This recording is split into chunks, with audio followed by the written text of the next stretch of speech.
तू पीछे हटता है, युद्ध नहीं करता है, तो सब लोग तुझे भगोड़ा समझेंगे, डरा हुआ कायर समझेंगे और तेरा मजाक बनाएंगे और इतिहास तुझे एक कायर के नाम से जानेगा।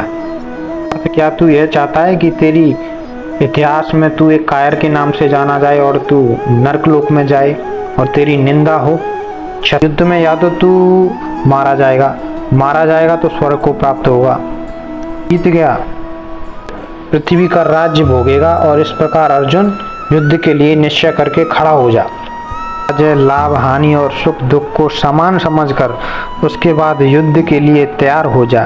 इस प्रकार युद्ध करने से तू पाप को नहीं प्राप्त होगा।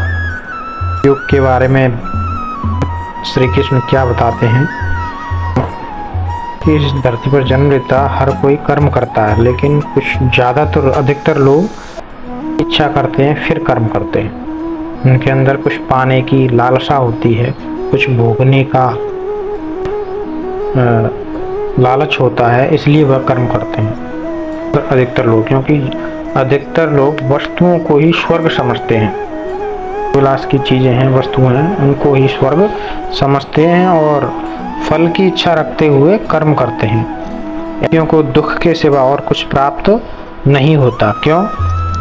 क्योंकि फल की इच्छा की और वो प्राप्त नहीं हुआ तो दुख, और फल की इच्छा की वह प्राप्त हो गया तो उसे खोने का भय निश्चित ही उस प्राणी के अंदर रहेगा।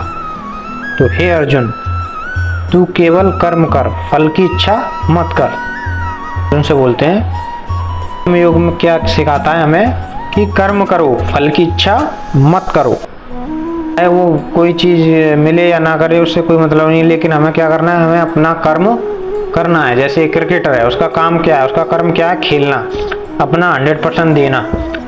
अब वो जीते या हारे उसका फोकस उस पर नहीं है, जीत या हार पे।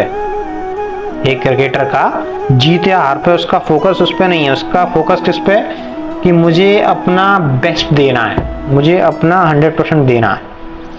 तो अगर 100% देने के बाद भी अगर वो हार जाता है तब भी उसे दुख नहीं होगा, और 100% देने के बाद वो जीत जाता है तब भी उसे ज़्यादा वो नहीं होगी खुशी।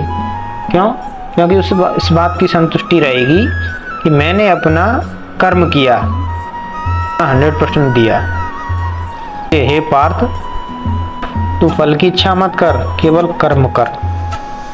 श्री कृष्ण बोलते हैं कि जो लोग भोग विलास में डूबे हुए हैं, वस्तुओं की पाने की इच्छा रखते हैं, ऐसे लोगों का भगवत मार्ग पर मन स्थिर नहीं रहता। ऐसे लोगों को देखा होगा कि जो लोग ज़्यादा भोगी होते हैं ना, जो विषय भोग ज़्यादा करते हैं, वो देखा हुआ कम धार्मिक होते हैं। ऐसे लोग, उनका भजन पूजा में ज़्यादा मन नहीं लगता है। लेकिन जब व्यक्ति टूटता है चारों ओर से, तो ये एक संदेश है। आपके भगवान क्या करवाता है, पहले आपके रिश्ते कम करवाएगा, सभी से रिश्ते टूट रहे हैं,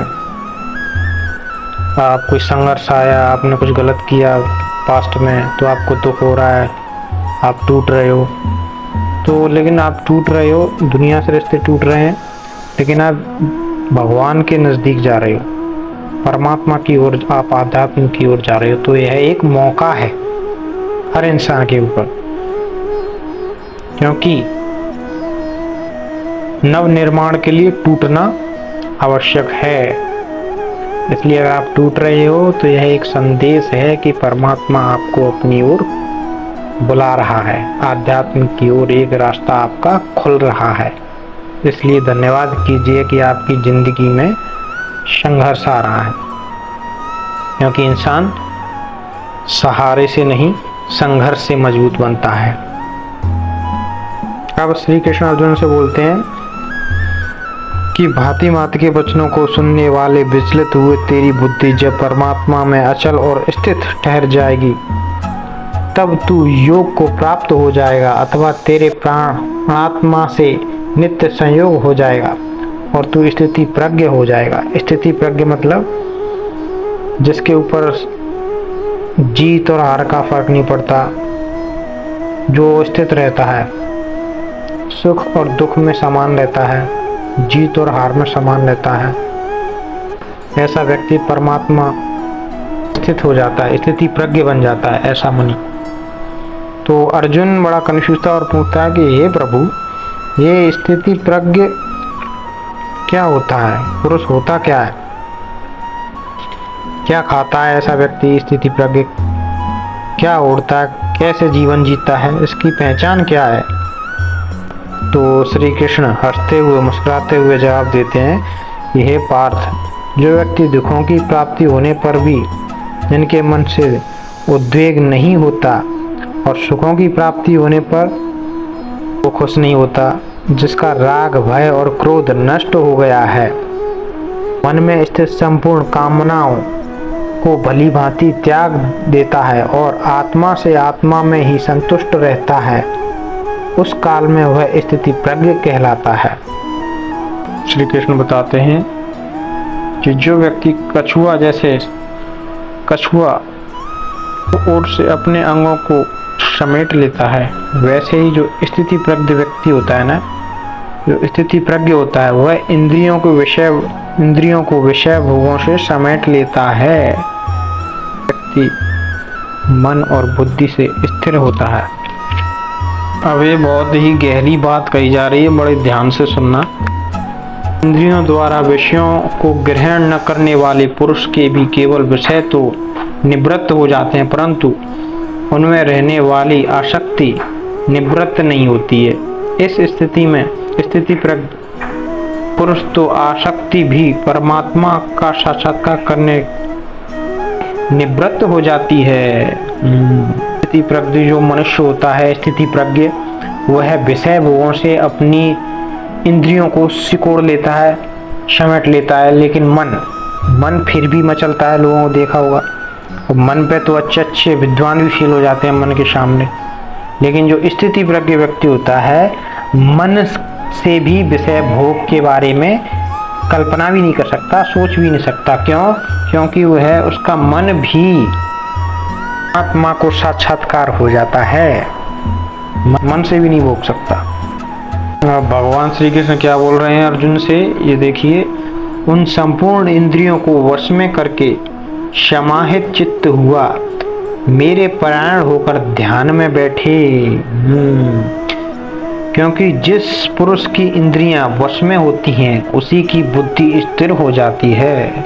विषयों का चिंतन करने वाले पुरुष की उन विषयों में आसक्ति हो जाती है। मतलब जो व्यक्ति विषयों के बारे में चिंतन करता है, मतलब किसी भोग के बारे में आप सोच रहे हो, तो आपकी आसक्ति, आपकी जो लालसा है उनके प्रति और बढ़ जाएगी और तीव्र हो जाएगी। तो आप उनको पाने की कामना करोगे, तो पाने की कामना उत्पन्न हो जाएगी, डिजायर उत्पन्न हो जाएगी उसे पाने की। जब आप किसी चीज़ के बारे में सोचते हो तो उसे पाने की लालसा उत्पन्न होती है, और अगर वह पूरा नहीं होता है, वो चीज़ नहीं मिल पाती है, तो क्रोध उत्पन्न होता है। और क्रोध उत्पन्न होने से क्या होता है? अत्यंत मूढ़ भाव उत्पन्न हो जाता है। मूढ़ भाव से क्या होता है? स्मृति भ्रम हो जाती है, भ्रमित हो जाती है। जो हमारी याददाश्त समझती होती है, वो क्रोध से क्या हो जाती है? भ्रमित हो जाती है, और भ्रमित होने से बुद्धि का नाश हो जाता है। बहुत ही बुद्धि का नाश हो जाने से पुरुष अपनी स्थिति से गिर जाता है। मतलब पुरुष पशु के भांति आचरण करने लगता है।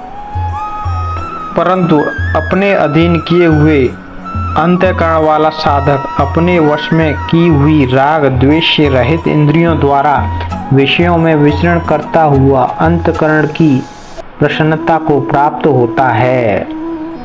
जो व्यक्ति जिसने अपनी इंद्रियों को वश में कर लिया है, और वश में कोई भी कर सकता है, ऐसी बात नहीं इंद्रियों को, लेकिन कैसे कर सकता है? ज्ञान से, बुद्धि से। आप अपनी बुद्धि से इंद्रियों को वश में कर सकते हैं। अंतःकरण की प्रसन्नता होने पर उसके संपूर्ण दुखों का अभाव हो जाता है। मतलब जब व्यक्ति अपनी इंद्रियों को वश में कर लेता है, तो वह अंदर से प्रसन्न हो जाता है। और प्रसन्न चित्त वाले कर्मयोगी बुद्धि शीघ्र ही सबकी ओर से हटकर एक परमात्मा में भली भांति स्थिर हो जाती है। और श्री कृष्ण क्या बोलते हैं अर्जुन से, और जो व्यक्ति न जीते हुए मन वाले इंद्रियों वाले पुरुष में, न जीते हुए मतलब जिन लोगों का अपनी इंद्रियों पर वश नहीं है, ऐसा व्यक्ति प्रसन्न नहीं रह सकता। क्यों? क्योंकि उसे जो वह चाहता है उसकी प्राप्ति नहीं होगी, चित्त शांत नहीं होगा, भावनाओं की कमी होगी।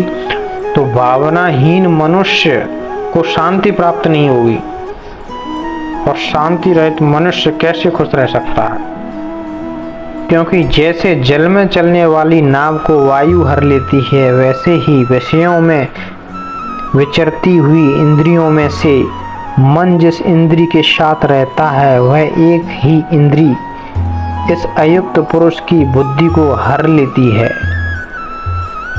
श्री कृष्ण क्या बोलते हैं कि जो आत्मा है वो शुद्ध होती है और वो सबके अंदर होती है, तो सभी शुद्ध हैं, पैदा तो सभी लोग शुद्ध होते हैं। लेकिन इंसान अपने मन की वजह से विषय भोगों की प्रति भोगों में आता है, इसी तो मोह माया कहते हैं। पाने की इच्छा रखेगा, विषयों का भोग करेगा, उसमें फंस जाता है। किसी को घर चाहिए, बंगला चाहिए, पैसा चाहिए, लालच, घृणा, द्वेष, काम, क्रोध, मोह, लोभ, इनमें फंस जाता है व्यक्ति। तो जब व्यक्ति शुद्ध आत्मा काम, क्रोध, मोह, लोभ इन चीजों में फंस जाती है तो वो अशुद्ध हो जाती है। फिर वो अशुद्ध हो जाती है, और उसकी शुद्धि जब तक नहीं होगी तो वो परमात्मा में विलीन कैसे होगी?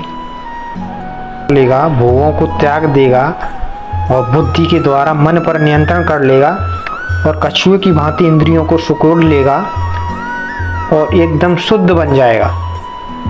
तब उसकी आत्मा शुद्ध हो जाएगी और परमात्मा में विलीन हो जाएगी और मोक्ष की प्राप्ति हो जाएगी।